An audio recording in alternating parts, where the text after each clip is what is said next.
Hi hello ನಮಸ್ತೆ ಸ್ನೇಹಿತರೆ, ನಾನು ನಿಮ್ಮ Shashi. Welcome back to my channel.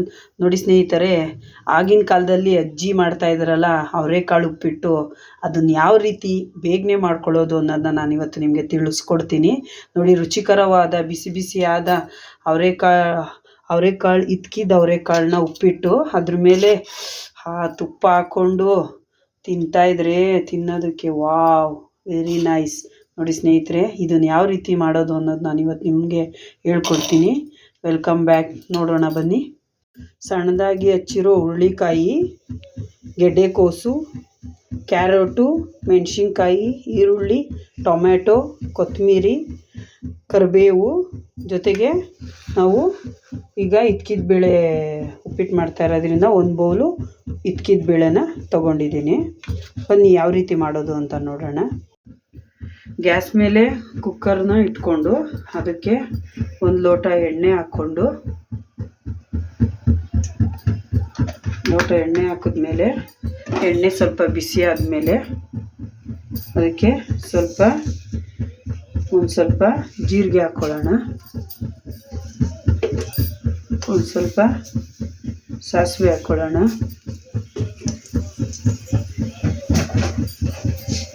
ಮತ್ತು ಅದ್ರ ಜೊತೆಗೆ ಸ್ವಲ್ಪ ಕಡಲೆಬೇಳೆ ಹಾಕ್ಕೊಳ್ಳೋಣ.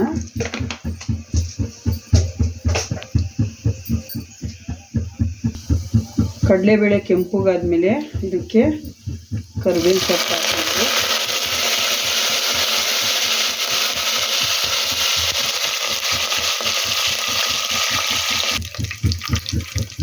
ಈರುಳ್ಳಿ, ಮೆಣಸಿನ್ಕಾಯಿ ಮತ್ತು ತರಕಾರಿ ಎಲ್ಲ ಹಾಕ್ಕೋಬೇಕು.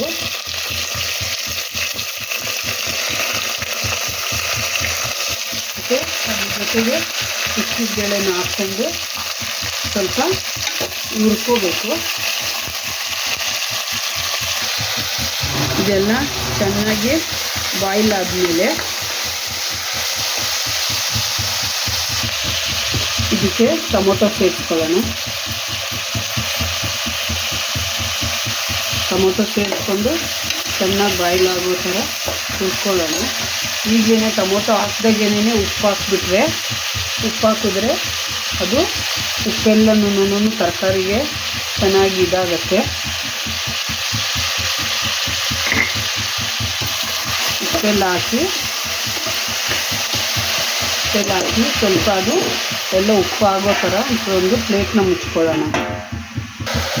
ನೋಡಿ, ಈ ರೀತಿ ಬಾಯ್ಲ್ ಆದಮೇಲೆ ಒಂದು ಪಾತ್ರೆಯಲ್ಲಿ ಬಿಸಿನೀರು ಕಾಯಿಸಿಟ್ಕೊಂಡಿದ್ದೀನಿ. ಬಿಸಿನೀರನ್ನ ಇದಕ್ಕೆ ಬಗ್ಸೋಣ.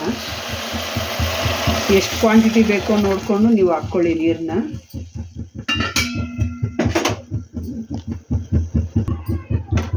ಬಿಸಿನೀರು ಹಾಕಿದ್ಮೇಲೆ ಇದಕ್ಕೆ ಕೊತ್ತಂಬರಿ ಹಾಕ್ಕೊಳ್ಳೋಣ.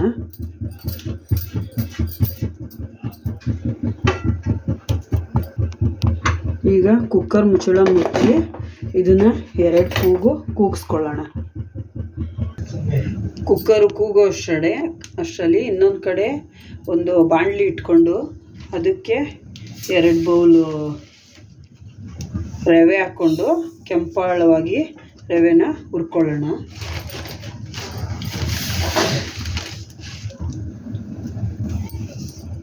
ಎರಡು ಬೌಲು ರವೆ ಹಾಕ್ಕೊಂಡು ಇದನ್ನು ಕೆಂಪಾಳವಾಗಿ ಚೆನ್ನಾಗಿ ಹುರ್ಕೊಳ್ಳೋಣ. ಇದನ್ನು ನೋಡಿ, ಈಗ ಈ ಥರ ಕೆಂಪುಗಾಗಬೇಕು, ಕೆಂಪಾಳವಾಗಿ ರವೆನ ಹುರ್ಕೋಬೇಕು. ನೋಡಿ ಸ್ನೇಹಿತರೆ, ಈಗ ಆಗಿದೆಯನ್ನೋ ತೆಗಿಯೋಣ. ನೋಡಿ, ಈಗ ಇದು ಮಾಡ್ತಾ ಇದೆ. ಈಗ ನಾವು ಇದಕ್ಕೆ ರವೆ ಹಾಕ್ಕೊಂಡು, ಯಾವಾಗಲೂ ರವೆ ಹಾಕ್ಕೊಂಡು ಹಿಂಗೆ ತಿರುಗಿಸ್ಬೇಕು, ರವೆ ಹಾಕಿಬಿಡಬಾರ್ದು. ಈಗ ಕೆಂಪಾಳಾಗಿ ಹುರ್ಕೊಂಡಿರೋ ರವೆನ ನಾವು ಇದಕ್ಕೆ ಹಾಕ್ಕೊಳ್ಳೋಣ. ಗಂಟು ಆಗಿಬಿಡತ್ತೆ, ಕೈ ತಿರುಗ್ತಾ ಇರಬೇಕು. ನೋಡಿ, ಈ ಥರ ಮಾಡ್ಕೋಬೇಕು ನಾವು. ಈ ಉಪ್ಪಿಟ್ಟು ತೆಳ್ಳಗಿದ್ರೇ ಚೆಂದ. ನೋಡಿ, ಅದಕ್ಕೆ ನಾವು ರವೆ ಹಾಕ್ಕೊಂಡು ಈಗ ಸ್ವಲ್ಪ ಸಿಮ್ ಮಾಡಿಕೊಂಡು ಇದನ್ನು ಮುಚ್ಚಿದ್ರೆ ಅದು ಹಂಗೇ ಅಳ್ಕೊಳ್ಳುತ್ತೆ. ನೋಡಿ, ಈ ರೀತಿ ಸಿಮ್ಮಲ್ಲಿಟ್ಟರೆ ಈ ಥರ ಅಳ್ಕೊಳ್ಳುತ್ತೆ. ಈ ಥರ ಅಳ್ಕೊಂಡ್ಮೇಲೆ ಇವಾಗ ನಾವು ಇದಕ್ಕೆ ಕಾಯಿ ತುರಿ ಹಾಕೋಣ. ಕಾಯಿ ತುರಿ ಹಾಕಿದ್ರೆ ತುಂಬ ಟೇಸ್ಟಾಗಿರುತ್ತೆ. ಕಾಯಿ ತುರಿ ಹಾಕ್ಬಿಟ್ಟು ಸ್ವಲ್ಪ ಕೊತ್ತಂಬರಿ ಹಾಕೋಣ. ಕೊತ್ತಂಬರಿ ಹಾಕ್ಬಿಟ್ಟು ಚೆನ್ನಾಗಿ ಇದನ್ನು ಕೈಗಲ್ಸ್ಕೊಳ್ಳೋಣ. ನೋಡಿ ಈ ಥರ.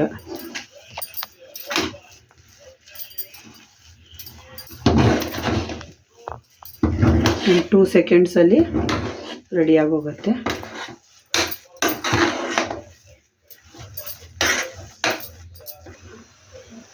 ನೋಡಿರಿ ಸ್ನೇಹಿತರೆ, ರುಚಿಕರವಾದ ಉಪ್ಮಾ ರೆಡಿ.